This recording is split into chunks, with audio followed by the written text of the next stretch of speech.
कुंदापुर के पास उम्बरवाड़ी में शिवानी रहती थी। 8-9 साल की शिवानी बहुत चतुर थी।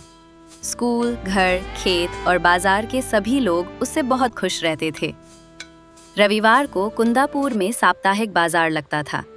शिवानी के माता-पिता खेत की सब्जियां बेचने बाजार जाते थे और छुट्टी होने के कारण शिवानी भी उनके साथ जाती थी।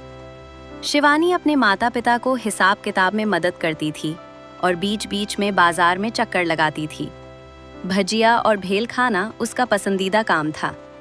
एक रविवार को ऐसे ही घूमते घूमते शिवानी बाजार में मिठाई की एक दुकान के पास आकर खड़ी हो गई और मिठाई देखने लगी। हलवाई ने चिढ़कर कहा, "ए लड़की, चल पैसे निकाल।" शिवानी ने हैरान होकर पूछा, "किस बात के पैसे?" हलवाई गुस्से में बोला, "इतनी देर से मेरी मिठाई की खुशबू ले रही है, उसके पैसे?" शिवानी सोच में पड़ गई और बोली, "अरे लेकिन मिठाई की खुशबू तो आएगी ही ना, तो क्या खुशबू के पैसे देने होंगे?" "पैसे तो देने ही पड़ेंगे।" हलवाई चिल्लाने लगा। धीरे धीरे वहां भीड़ जमा हो गई। लोग आपस में बातें करने लगे।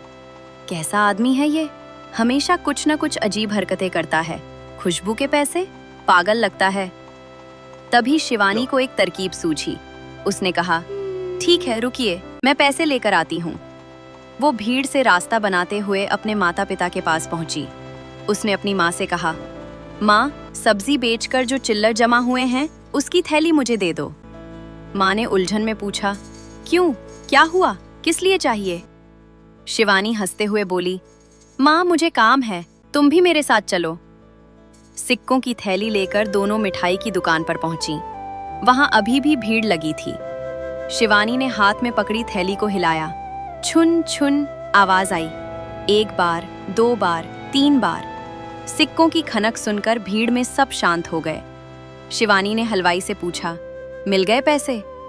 हलवाई चिढ़कर बोला, "कौन से पैसे, कहाँ मिले?" शिवानी ने तुरंत जवाब दिया, "अरे मैंने आपसे क्या लिया था, मिठाई की खुशबू, तो उसकी कीमत क्या होगी, सिक्कों की आवाज, सही है ना?" भीड़ में खड़े लोग एक साथ बोल उठे, "हाँ, बिल्कुल सही।" अब हलवाई का चेहरा देखने लायक था। शिवानी बड़े गर्व से अपनी माँ के साथ पैसों की थैली लेकर घर की ओर निकल पड़ी।